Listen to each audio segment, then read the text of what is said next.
আমি 5-এ বৃত্তি পায় মাদ্রাসায় গেছি শুধু উর্দু আর আরবি শিখার শৌকে, কোনো আলেম হওয়ার শৌকে না। আমার শখ ছিল আমি উর্দু ভাষা শিখবো, আরবি ভাষা শিখবো, এটার প্রতি আমার আগ্রহ ছিল, কোনো আলেম হওয়ার না। আমার ভাই বলছে মাদ্রাসায় যেতে হবে, ঠিক আছে, এই 2 ভাষা আমার শিখতে হবে। ভাষা শিখা আমার উদ্দেশ্য ছিল, আলেম হওয়া না।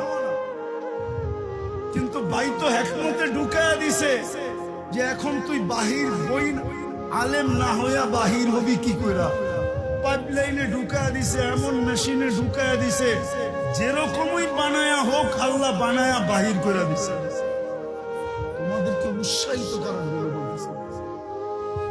আমি তো স্কুলে পড়তাম, আমি তো খুলনা বিভাগের ভিতরে বৃত্তিতে ফার্স্ট হয়েছি।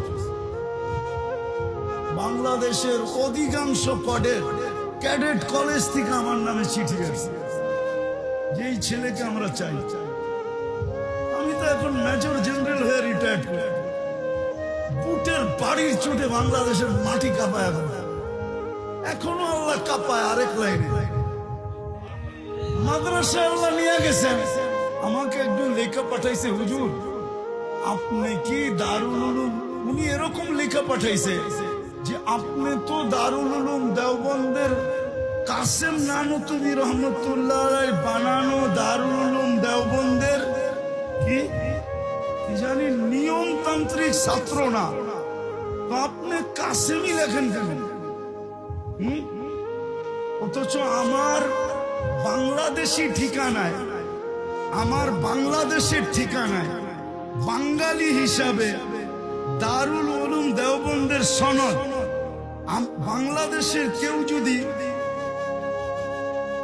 যদি দেখাইতে পারে তাহলে মনে হয় আমি সবার আগে দেখাইতে পারবো, আমি দেখাইতে পারবো। কি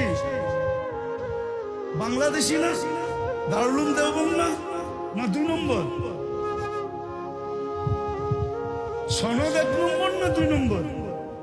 উনি লেখা পাঠাইছে আমাকে যে হুজুর আপনি তো কাসেম নানুতুবি রহমতুল্লাহ আলাইহির বানানো দারুল উলুম দেওবন্দের কি জানি শব্দটা বললাম নিয়মতান্ত্রিক ছাত্র না, আপনি কাসেমই লেখেন কি করে?